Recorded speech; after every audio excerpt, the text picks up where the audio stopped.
અંકલેશ્વરમાં ઉત્તરાયણ પર્વ નિમિત્તે વન વિભાગ તેમજ સેવાભાવી સંસ્થાઓ અને જીવદયા પ્રેમીઓ અને સામાજિક અગ્રણીઓ દ્વારા કરુણ અભિયાન અંતર્ગત વિવિધ વિસ્તારો ઘાયલ પક્ષીઓ માટે રેસ્ક્યુ કેમ્પ ઉપર ઊભા કરવામાં આવ્યા હતા.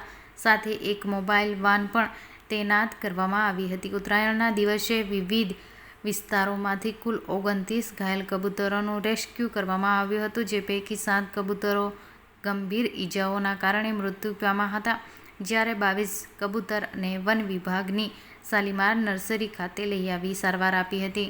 જોકે તેમાંથી કેટલાક કબૂતરોને સારવાર બાદ મુક્ત કરવામાં આવ્યા હતા.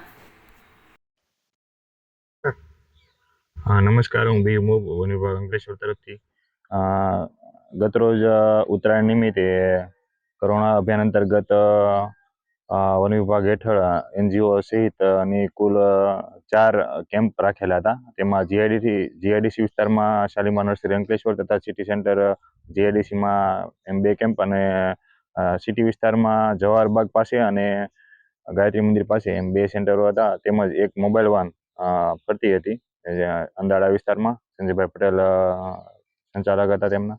તો ગતરોજના અમારી પાસે કુલ 29 કબૂતરો આવેલા, જેમાં 7 કબૂતરો ગંભીર ઈજાના કારણે મૃતપ્રાય હાલતમાં હતા અને બીજા 22 કબૂતરો ઈજાગ્રસ્ત હાલતમાં આવેલા. તો તેમની પ્રાથમિક સારવાર આપી અને અમુક કબૂતરો એવા હતા કે જે પ્રાથમિક સારવાર આપતા તરત જ સાજા થઈ જતા, તેમને તાત્કાલિક મુક્ત કરેલ હતા. અને બીજા જે સારવાર હેઠળ છે તો તેમને અમારી નર્સરીમાં પિંજરામાં રાખેલા છે અને એમની પ્રાથમિક સારવાર કરેલ છે અને એમને દવા પણ કરેલી છે.